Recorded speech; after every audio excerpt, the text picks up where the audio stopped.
त्यांनी शारीरिकरित्या मला फारसं मारलं नाही, पण ते मला नेहमी घाबरवायचे. मला आठवतोय माझ्या चेहऱ्यावरचा त्यांचा ठोसा. त्यांना जे आवडत नाही असं काही मी केलं आणि भीती तिथे असायचीच. आणि अद्यापही आजच्या दिवसापर्यंत मी उभी राहू शकणार नाही जर एखाद्याने त्याचा हात माझ्या चेहऱ्यापाशी आणला तर. नका असं करू.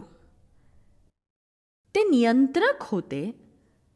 प्रत्येक गोष्ट त्यांच्या पद्धतीनेच व्हावी. शोषणासोबतच माझे वडील स्वार्थी होते. ते सगळ्यावर नियंत्रण ठेवायचे. त्यांना जे आवडतं तेच आम्हाला आवडावं लागायचं. ते जेव्हा झोपायला जायचे तेव्हाच आम्ही झोपायचं, उठायचं तेव्हाच उठायचं. ते टी व्ही पाहायचे तेव्हाच आम्हीही पाहायचं. त्यांना जे आवडायचं तेच आम्ही खायचं. ते खूप चिडायचे आणि आम्ही सगळे त्या चिडण्याला घाबरायचो. ही वेगळी गोष्ट आहे की अजूनही मला त्याविरुद्ध उभं राहावं लागतं. जर मी एखाद्याच्या सभोवती आहे जे माझ्या खूप जवळचे आहेत आणि जर ते चिडलेले असतील, मला लगेच असं वाटतं की मी काय करावं आणि मग मला स्वतःशीच बोलून म्हणावं लागतं, थांब थांब थांब थांब. बघा, ही देवाविषयीची महान गोष्ट आहे. तुम्हाला मत आहे, तुम्हाला केवळ प्रतिक्रिया द्यायची नाहीये. जुन्या माहितीनुसार तुम्ही स्वतःला प्रतिक्रिया देताना पकडाल आणि आता तुम्ही देववचनानुसार कृती कराल. देववचनानुसार. माझ्या बाबतीत जे काही घडलं त्यामुळे मला स्वतःचीच लाज वाटायची. मी एकाकीच वाढले. ते मला शनिवारी बारमध्ये घेऊन जायचे. जेव्हा मी किशोरवयीन होते ते खूपच दारू प्यायचे आणि कारच्या मागच्या सीटवर माझ्याबरोबर शारीरिक संबंध ठेवायचे. एकदा एका पोलीस अधिकाऱ्याने त्यांना पकडलं. मला वाटलं अखेर कोणीतरी मला मदत करेल. मला खूप आनंद झाला. पण तो अधिकारी आणि माझे वडील काहीतरी बोलले आणि माझ्या वडिलांनी अखेर मला सांगितलं, मी त्याला सांगितलं तू माझी चुलत बहीण आहेस आणि त्याने आपल्याला जाण्याची परवानगी दिली. जर मी त्याला तुझ्याबरोबर शारीरिक संबंध करू दिला तर तुला ते करावंच लागेल, नाहीतर आपल्याला तुरुंगात जावं लागेल. देवाचे आभार. पोलीस अधिकाऱ्याला त्याच्या रेडिओवर कॉल आला आणि माझी त्यातून सुटका झाली. कित्येकदा मी नातेवाईकांना सांगण्याचा प्रयत्न केला, पण ते सगळे म्हणाले की ते माझ्यावर विश्वास ठेवू शकत नाहीत कारण त्यांना त्यात सामील व्हायचं नव्हतं.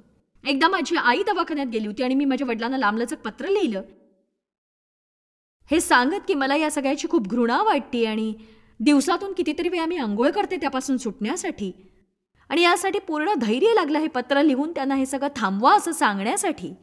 आणि ते रात्री उशिरापर्यंत काम करायचे. तेव्हा ते मध्यरात्री घरी पोहोचायचे आणि ते माझ्या खोलीत आले, बरळत पिसाळलेले. मी माघार घेतली, घाबरले, माफी मागितली. मी पुन्हा असं पत्र लिहिणार नाही. जेव्हा मी सरते शेवटी पुरेशा लोकांपर्यंत पोहोचण्याचा प्रयत्न केला, जेव्हा कोणीही मला मदत केली नाही, पोलीस मला मदत करणार नव्हते, नातेवाईक करणार नव्हते, मी वडिलांशी त्या बाबतीत बोलू शकत नव्हते, मी स्थिरावले आणि विचार केला मला जगावं लागेल. आणि आणखीन एक गोष्ट मला आठवते जी मला अगदी शिसारी आणणारी होती. जेव्हा मी थोडी मोठी झाले, गाडी चालवायला शिकण्या इतपत माझे वडील मला बाहेर घेऊन जायचे प्रत्येक रविवारी दुपारी ड्रायव्हिंग शिकण्यासाठी. त्या सगळ्या जागी घेऊन जायचे. त्यांना माझ्यासोबत हवं ते करण्यासाठी ते मला कब्रस्तानातही घेऊन जायचे आणि कारमध्ये माझ्याबरोबर शारीरिक संबंध ठेवायचे. जर कुणी आलं तर आम्ही कारमधून बाहेर यायचो आणि असं दाखवायचो की आम्ही थडग्यांकडे पाहतोय. भयानक भयानक भयानक भयानक भयानक. ते रात्रीचे ट्रक मेकॅनिक म्हणून काम करायचे आणि दिवसा मी शाळेला जायचे आणि आठवड्याच्या शेवटीच माझी त्यांच्याशी भेट व्हायची. पण मी सांगते मला उन्हाळ्याचा तिरस्कार वाटायचा. त्या सुट्टीत पुन्हा शाळेला जायची वाट पाहायची मी. वेगवेगळ्या प्रकारे त्यांनी माझं शोषण केलं. माझ्या वडिलांनी माझंच शोषण केलं असं नाही तर बऱ्याच स्त्रियांचं शोषण केलं. अनेक स्त्रियांबरोबर त्यांचे संबंध होते आणि ते खरोखर खूप दुःखदायक असं होतं. मला सांगायला आनंद वाटतो की देवाने मला 100% माझ्या वडिलांना क्षमा करण्यास कृपा पुरवली. त्यासाठी थोडा वेळ लागला, पण मी ते करू शकले आणि मी त्यांना माफ केलं. पण मी पूर्णतः माफ केलं नव्हतं. त्यांना मला हे जाणवलं जेव्हा देवाने मला काही वर्षांपूर्वी माझ्या आईवडिलांना सेंट लुईसला आणायला सांगितलं. साऊथ ईस्ट मिसुरीमधून जिथे ते राहत होते आणि त्यांना आमच्या घराजवळ आणायला सांगितलं. ते मरेपर्यंत त्यांची काळजी घेण्यासाठी. मी म्हटलं तू माझी चेष्टा करतोयस का रे? म्हणजे सुरुवातीला मी ते उडवून लावलं. मी म्हटलं की हे देव म्हणूच शकत नाही. प्रेमळ चांगला देव मला हे करायला सांगणारच नाही. कारण बघा ते अशा ठिकाणी होते जिथे मी अगदी वर्षातून काही वेळाच जायचे. सुट्टी असताना जाऊन त्यांना थोडे पैसे देऊन यायचे आणि माझ्या मनातून ते दूर ठेवू पाहायचे. परमेश्वर म्हणाला ते आजारी आहेत, म्हातारे झालेत. मी म्हटलं की त्यांनी माझ्यासाठी काय केलं? आणि एक सांगू, देव काय म्हणाला, तू श्वास घेतेयस, त्यांनी मला जन्म दिलाय आणि आयुष्य दिलंय. आणि खरंच हे माझ्यासाठी इतकं कठीण होतं, ते करणं माझ्यासाठी कठीण होतं.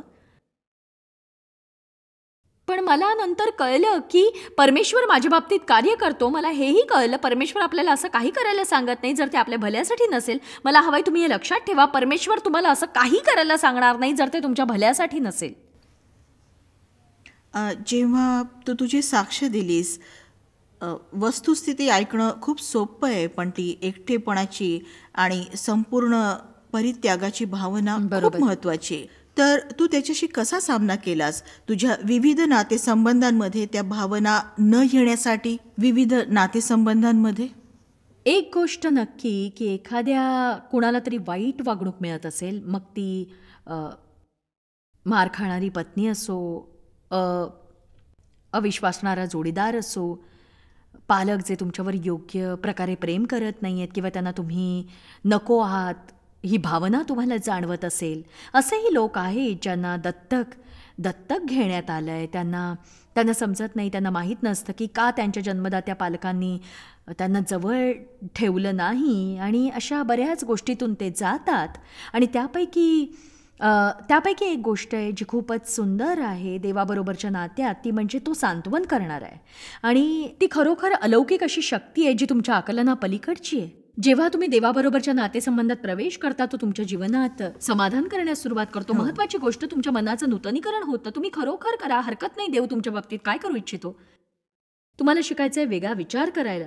मला वाटतं तुम्ही हे सगळ्यांनी जाणून घ्यावं. मग भले देव तुम्हाला काही करायला सांगतो, तुम्ही वेगळा विचार करायला हवा. रोमकरांस 12:1-2 म्हणतं, देवाची आपल्या जीवनासाठी उत्तम योजना आहे, पण आपण त्या उत्तम योजनेचा अनुभव घेऊ शकणार नाही जोवर आपलं मन आणि दृष्टिकोन यांचं नवीकरण देववचनानुसार पूर्णतः होणार नाही. आणि म्हणून या सगळ्या भावना या बदलण्यास सुरुवात होईल जेव्हा तुम्ही देववचनाचं मनन कराल. आणि केवळ वचनाचा अभ्यास करून नव्हे, तर जेव्हा तुम्ही देवाबरोबर वेळ घालवाल.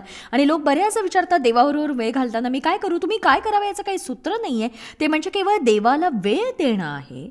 जरी तुम्ही काही केलं नाही, पण एका खोलीत बसलात आणि असं म्हणालात प्रभू मला तुझी गरज आहे, ते खूपच मौल्यवान आहे. कारण मला वाटतं आपण देवाचा सन्मान करतो ती वेळ देऊन. आणि ती त्याच्यासोबत नियोजित वेळ असते, वेगवेगळ्या गोष्टी करतात. आणि एक सांगू, तुम्ही प्रार्थना करता, मनन करता, गाणं गाता, रडता, विचार करता, पण देवाबरोबर वेळ घालवता, हे महत्त्वाचं. आणि जेव्हा तुम्ही देववचनाचा अभ्यास करता, देवाबरोबर वेळ घालवता, हळूहळू महिमा तर महिमा, उत्तरोत्तर त्या सगळ्या वाईट भावना दूर होत जातात. आता जर तुम्ही सध्या या शोषण स्थितीत आहात, तर तुम्हाला निर्णय घ्यायची गरज आहे.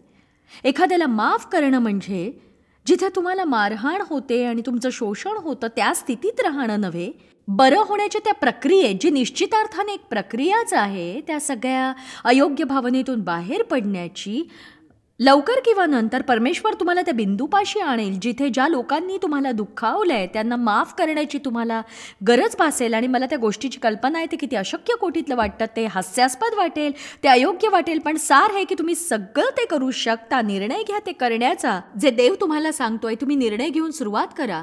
ज्या लोकांनी तुम्हाला दुखावलंय त्यांच्यासाठी प्रार्थना करा आणि त्यांना परत आणण्याचा प्रयत्न करू नका. तुम्ही त्यांना देवाच्या हाती सोपवा. आणि तुम्हाला आवडत नाही का त्यांना देवाकडे सोपवणं, ठीक आहे, परमेश्वर तुमच्याकडे पाहिल, पण तुम्ही त्यांच्या तारणासाठी प्रार्थना करा. येशूने जे वधस्तंभावर केलं तेच करा. तो म्हणाला पित्या त्यांना क्षमा करते, काय करतायत त्यांना ठाऊक नाही. तुम्ही क्षमा करणं हे तुमच्यासाठी महत्वाचं आहे. ज्यांनी तुम्हाला दुखावलंय त्या लोकांसाठी क्षमा करणं महत्वाचं आहेच, पण ते तुमच्यासाठी अधिक महत्वाचं आहे. कारण अक्षमाशीलता विषासारखी आहे आणि तुमचं आयुष्य कायम कटूच राहील जोवर तुम्ही त्या विषापासून सुटका करून घेत नाही.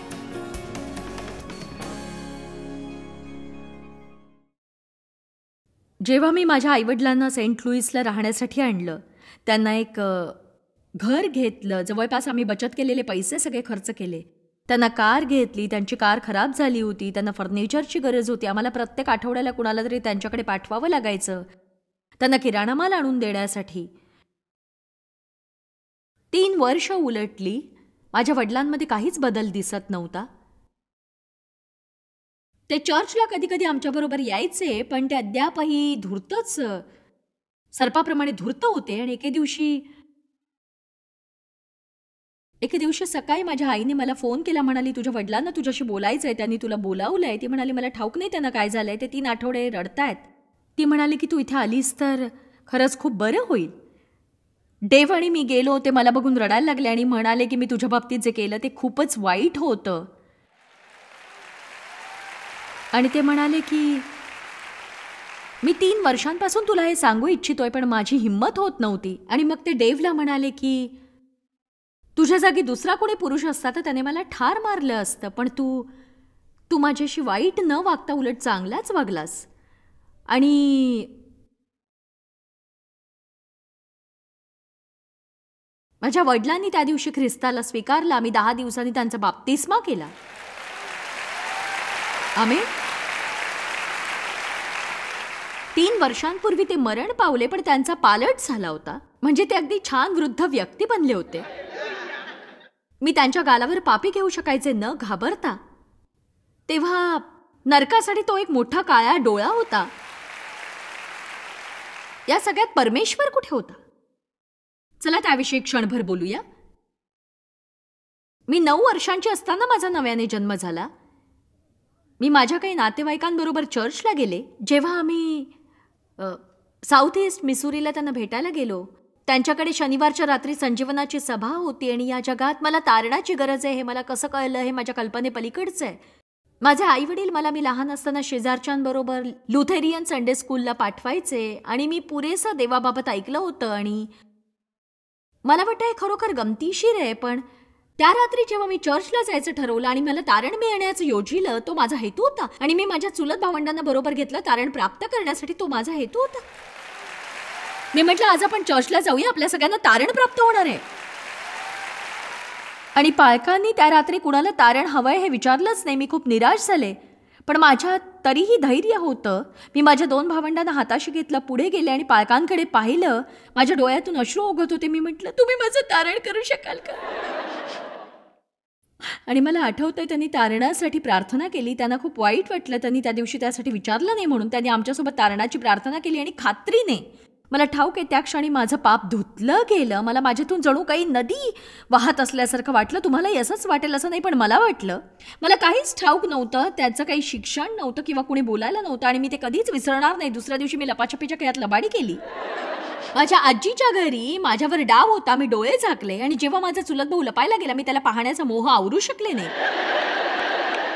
आणि सैतान असाच असतो. त्या क्षणी तो मला म्हणाला तू तुझं तारण गमावलंस.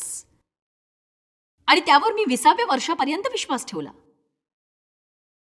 माझ्या वडिलांनी मरावं म्हणून मी प्रार्थना केली, पण ते घडलं नाही. माझ्या आईने त्यांना सोडून द्यावं म्हणून केली, पण तेही घडलं नाही. मला देवाने का मदत केली नाही? मी प्रार्थना केली, मी त्याच्याकडे मागितलं. मी शोषण होणारी लहानशी निष्पाप बालिका होते. एक सांगू, माझ्याकडे या सगळ्याचं उत्तर नव्हतं, पण एक सांगू, विश्वासाने आता मला ते समजलंय. म्हणूनच काल मी ते वचन सांगितलं, विश्वासाने आपल्याला कळते की देवाच्या शब्दाने विश्वाची रचना झाली. एक सांगू, तुम्हाला ते मनातलं स्पष्ट करू शकत नाही, पण मला माहितीये देवाने मला त्यातून बाहेर आणलं नाही, पण त्याने मला त्यातून पार जाण्याची ताकद दिली. आणि ऐका, मला आठवतंय जेव्हा मी किशोरवयीन होते, रात्री बिछाण्यावर झोपल्यावर जी माझी आवडती वेळ होती, जेव्हा माझे वडील अजूनही कामावर असायचे, मी शांत पडायचे आणि माझ्या बालिशपणातून मी प्रार्थना करायचे आणि मी विचार करायचे की कोणे एके दिवशी मी काहीतरी महान करणार आहे. पुढे आयुष्यात मी काहीतरी महान करणार आहे. मला विश्वास आहे की परमेश्वर महानतेचं बीज प्रत्येकात पेरतो. मला विश्वास आहे की तुमच्यामध्ये खूप काही करण्याचं कौशल्य आहे ज्याची तुम्ही कल्पनाही करू शकणार नाही. पण सैतान आपला नाश करू पाहत असतो. तो आपल्याला खाली खेचू पाहत असतो, आपली अधोगती इच्छित असतो, लोकांमार्फत आपल्याला वाईट वागवून. पण आज तुम्ही हे जाणून घ्यावं असं मला वाटतं की जरी माझं शोषण झालं होतं आणि मी टाकाऊ होते, कुणीही मला मदत करणारं नव्हतं आणि त्याचा कधी शेवटही नव्हता, अगदी त्या सगळ्याच्या मध्यावरच देवाची योजना होती. देवाकडे योजना होती आणि मी हे तुम्हाला याचं स्पष्टीकरण नाही देऊ शकणार, तुम्ही मला ते विचारूही नका. पण पुष्कळ वर्ष मी म्हणते अर्थातच माझं शोषणच झालं नसतं तर बरं होतं. पण देवाने माझी पुनर्स्थापना केली. साधारण 3 वर्षांपूर्वी मी म्हणाले माझं शोषण झालं नसतं तर बरं झालं असतं, आणि देवाने मला थांबवलं. मला म्हणाला हे थांबव. मग मी त्यावर विचार केला, अधिक विचार केला, आणि मला कळलं की हे विचित्र आहे. पण हे घडल्याबद्दल मी आभारी आहे. कारण का तर कधी नव्हे ती मी आता चांगली व्यक्ती आहे. मला कळत नाही यातून काय आणि कसा अर्थ काढायचा ते. मला ठाऊक आहे, कळतंय, समजतंय की देवाने मला यातून मुक्त केलंय. सैतानाने जे अपाय म्हणून घडवलं होतं देवाने ते उपाय म्हणून वापरलंय, आणि मी पूर्वीपेक्षा अधिक चांगली अशी व्यक्ती घडलेली आहे. आणि तुम्ही देखील होऊ शकता. मी बलवान आहे. देवाला मी चांगली ओळखते. मी लोकांच्या वेदना समजते. त्याद्वारे मी तुमच्यापर्यंत पोहोचू शकते. हा माझा विश्वास आहे. तुमच्या दुःखात आणि गरजांमध्ये मी कळकळीने सांगते की देव जिवंत आहे. त्याची तुमच्या जीवनासाठी उत्तम अशी योजना आहे, आणि त्यावर कधीही शंका घेऊ नका. त्याच्यावर कधीही शंका घेऊ नका. तुम्हाला बरं व्हायचंय. कुणी झालंय त्याकडे पाहणार आहे का? आमेन. तुम्हाला बरं होण्यासाठी पुरावा हवाय. बरं होण्यासाठी अशी कोणती खोली नाही जिथे पोहोचून तो तुम्हाला वर काढू शकत नाही. तो तुमचे पाय खडकावर मजबूत करतो. तो तुम्हाला अद्भुत असं जीवन देतो. राख्याऐवजी सौंदर्य देतो. आनंदाने तैलाभ्यंग करतो. निराशाऐवजी स्तुतीचा पोशाख परिधान करवितो. धार्मिकतेचा वृक्ष बनवतो. परमेश्वर त्याची लागवड करतो. त्याद्वारे त्याचा महिमा होतो, आणि झालेल्या अप्रतिष्ठेबद्दल दुप्पट आशीर्वाद तुम्हाला प्राप्त होतील. चला देवाला धन्यवाद द्या.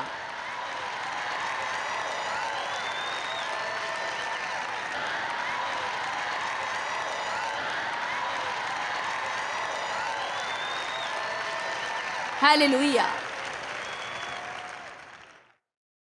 तू जेव्हा तुझ्या संबंधी काही गोष्टी सांगितल्यास त्यातून मला बऱ्याच गोष्टी विस्ताराने समजल्या.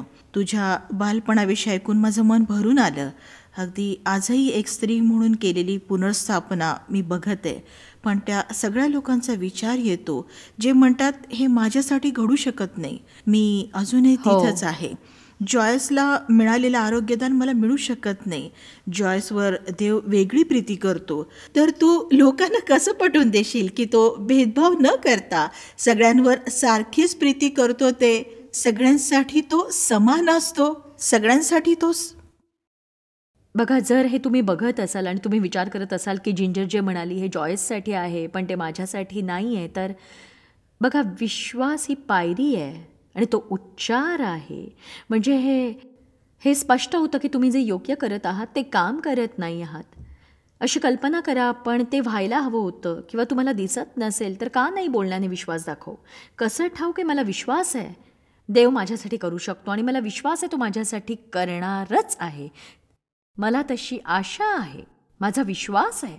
माझ्या जीवनात काही अद्भुत घडावं अशी माझी अपेक्षा आहे. आणि म्हणून तुम्ही जे काही करता त्यावर तुमचा 100% विश्वास आहे असं आत्ता जरी म्हणू शकत नसाल तरी देवाशी ढोंगीपणा करू नका. तुमचा अल्पसा विश्वास घेऊन देवाकडे जा आणि म्हणा की मला विश्वास आहे तू आहेस, तू लोकांची काळजी घेतोस, तुझी प्रीती समजणं मला कठीण वाटतंय, पण मला मदत कर. आणि एक गोष्ट तुम्ही स्वतःच्या मदतीसाठी तातडीने करू शकता की जीवनात जे घडायला हवं आहे ते मोठ्याने त्याच्याकडे मागा.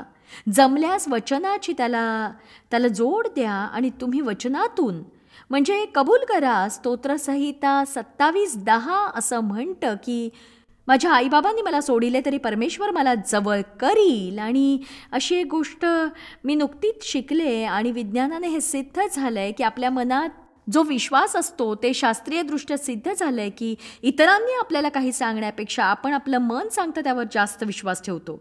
म्हणून मी तुम्हाला सांगते की देव तुमच्यावर प्रीती करतो. तुम्ही म्हणाल हे मला नाही असं वाटत, पण देव माझ्यावर प्रीती करतो हे 50 वेळा म्हणायला लागा की देव माझ्यावर प्रीती करतो, देव माझ्यावर प्रीती करतो, देव माझ्यावर प्रीती करतो. आणि जास्त दिवस नाही लागणार तुम्ही म्हणाल की देव माझ्यावर प्रीती करतो.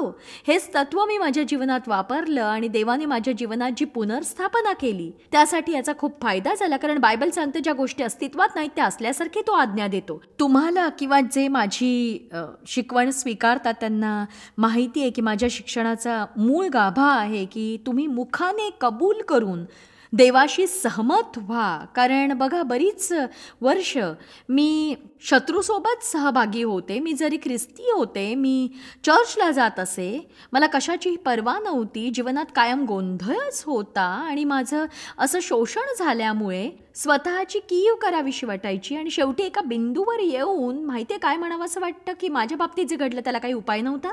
जीवनात माझी कधीही चांगली सुरुवात झालेली नाही, पण शेवट मात्र मी चांगलाच करणार आहे.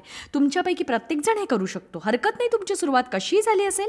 आत्ता वेळ आहे स्थित्यंतराची, बदलाची, म्हणू शकण्याची की त्या अल्पशा भरवशाने, विश्वासाने की जर देव इतरांसाठी करू शकतो तर तो ते माझ्यासाठीही नक्कीच करेल. तू लोकांसाठी प्रार्थना करशील का? त्यांनी ह्या पायऱ्या स्वतःच्या बळावर नव्हे तर देवाच्या आशीर्वादाने चढाव्यात म्हणून. हो, मी प्रार्थना करीन की देवाची प्रीती तुम्हाला समजावी. जीवनात काहीही घडलं असेल, कितीही गर्तेत तुम्ही असाल, देव तिथे पोहोचेल आणि तिथून काढून परिपूर्ण बनविल. त्याच्या वचनाद्वारे तुमचं नूतनीकरण करील, तुमच्या भावनांचा आदर करील, तुमची आत्मिक शारीरिक मदत करील, तुम्हाला आरोग्य देईल, योग्य मित्र देईल, उत्तम सार्वजनिक जीवन देईल. देव तुम्हाला मदत करेल, त्याला मदत करत राहावीशी वाटेल. हे लगेचच घडणार नाही, हे सोपं नाही, पण बंधनात राहण्यापेक्षा सोपं आहे. काही गोष्टी लवकर घडतील, काही सावकाश घडतील, पण आज तुम्हाला निर्णय घ्यावा लागेल की मी या प्रवासाला विश्वासाने सुरुवात करीन आणि मी काहीही झालं तरी सोडणार नाही. पण आज तुम्हाला निर्णय घ्यावा लागेल की काही झालं तरी तुम्ही हार मानणार नाही, कारण देव तुम्हाला सोडणार नाही. जर तुम्ही खरंच प्रामाणिक असाल आणि तुम्हाला खरंच पुनर्स्थापना हवी असेल तर मला वाटतं की तुम्ही आज माझ्यासह या प्रार्थनेत सहभागी व्हावं. मला विश्वास आहे की तुमच्या आयुष्याची नवी कोरी सुरुवात होणार आहे. प्रेक्षकांपैकी काहींनी कदाचित अजूनही ख्रिस्ताला तारणारा म्हणून स्वीकारलं नसेल, जीवनात ख्रिस्ताला आमंत्रण दिलं नसेल, तर सुरुवातीला लहानशी पण सामर्थ्यशाली अशी प्रार्थना मला करायची आहे. म्हणजे खरं तर मी प्रार्थना करत असताना माझ्या मागे तुम्हीही ती प्रार्थना करावी आणि ख्रिस्ताला आपल्या जीवनात आमंत्रण द्यावं आणि मग संपूर्ण पुनर्स्थापनेची आणि आरोग्यासाठीची प्रार्थना करूया. तर आपण एकत्र प्रार्थना करूया. मी लहानशी वाक्य बोलीन, माझ्या मागे तुम्ही बोलू शकाल. परमपित्या, मी तुझ्यावर प्रीती करते. येशू, मी तुझ्यावर विश्वास ठेवते. मला तुझी गरज आहे. तू माझ्यासाठी वधस्तंभावर मरण पत्करलंस. मला ठाऊक आहे मी पापी आहे. माझ्या पापांसाठी मी क्षमा मागते. मला माफ कर प्रभू. तू माझ्या पापांची किंमत चुकवली आहेस. येशू, माझ्या जीवनात मी तुझा स्वीकार करते.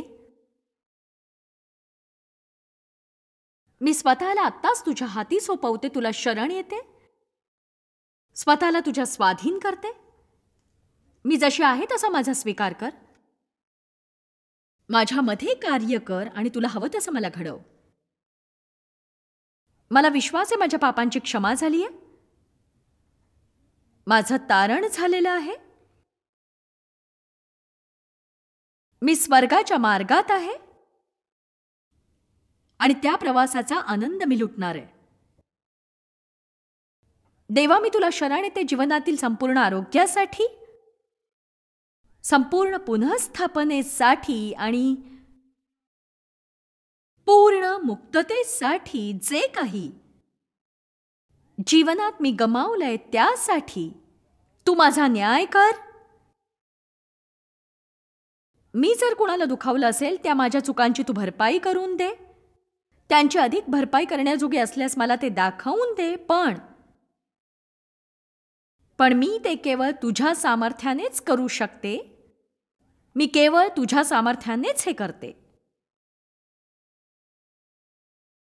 परमपित्या, मला हे आरोग्यदान हवंय, पण मला ठाऊक आहे मी स्वतः हे मिळवू शकत नाही. म्हणून संपूर्ण आरोग्याची आज मी तुझ्याकडे प्रार्थना करतेय. मी तुझ्यासह कार्य करणं सोडून देणार नाही, कार्यपूर्ती होईपर्यंत. जे सगळं तू माझ्या जीवनात केलंयस त्याबद्दल आभार मानते, आणि जे तू आत्ता करतोयस त्याबद्दलही, आणि भविष्यात जे करशील त्याबद्दलही मी आभार मानते. येशूच्या नावाने आमेन.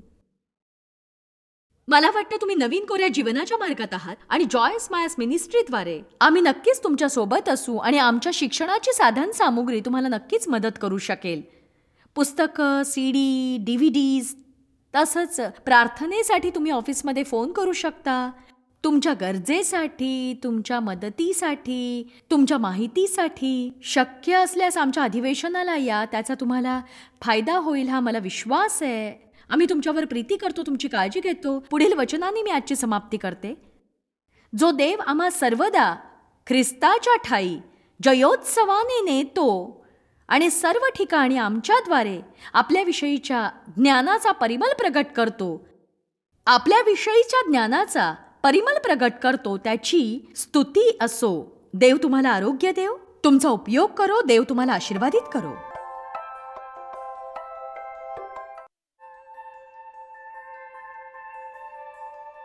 आम्ही तुमची प्रशंसा करतो. जगभरामध्ये हे सेवा कार्य शक्य करण्यासाठी आम्ही आमचे मित्र आणि भागीदार यांचे आभारी आहोत. एकत्रपणे आम्ही भुकेलेला अन्न पुरवितो, गरिबांना वस्त्र पुरवितो आणि राष्ट्रांना सुवार्ता सादर करतो. कृपया आमच्याशी संपर्क साधा किंवा भेट द्या. tmmindia.org वर आजच तुमच्या प्रार्थना विनंत्या सादर करा. आमच्या इतर साधनांची माहिती मिळवा. जॉयच्या सभेचे वेळापत्रक पहा आणि आमच्या बरोबर सहभागी व्हा. आम्ही येशूची प्रीती जगभरात वाटतो. दाखवण्यात आलेला कार्यक्रम जॉय स्माइल मिनिस्ट्रीचे मित्र व भागीदार यांच्याद्वारे केला आहे.